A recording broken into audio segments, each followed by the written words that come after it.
Aðgerðir sinnar skemma golfvöll Trump vegna ummæla Gaza. Turnberry-golfvöllur Donalds Trump í Skotlandi var nýlega fyrir skemmdarverkum af hálfu aðgerða sinna sem styðja Palestínu. Þeir úðu rauðu málningu á byggingar og græjur vallarins með slagorðum eins og Free Gaza og Free Palestine, auk þess að grafa upp flatir vallarins.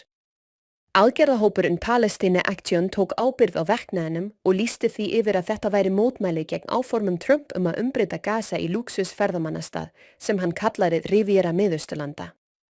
Þessi áform fela í sér að flytja yfir 2 milljónir Palestínumanna frá Gaza sem hefur vakið hörð viðbrögð. Lögreglan í Skotlandi hefur hafið rannsókn á málinu.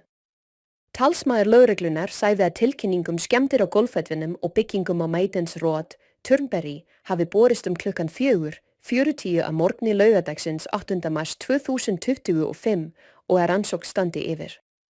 Samhliða þessu klifraði maður með palestínska fánan upp á Big Ben turnin við Westminster-höllina í London sem hluta af mótmælum gegn áformum Trump Gaza.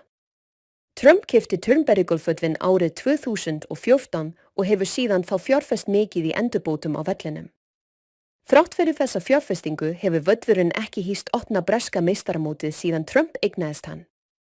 Þessi atburður undirstrikar spennuna sem ríkir í alþjóðasamfélaginu vegna áforma Trump Gaza og sýnir hversu langt aðgerðir sinnar eru tilbúnir að ganga til að mótmæla stefnu hans.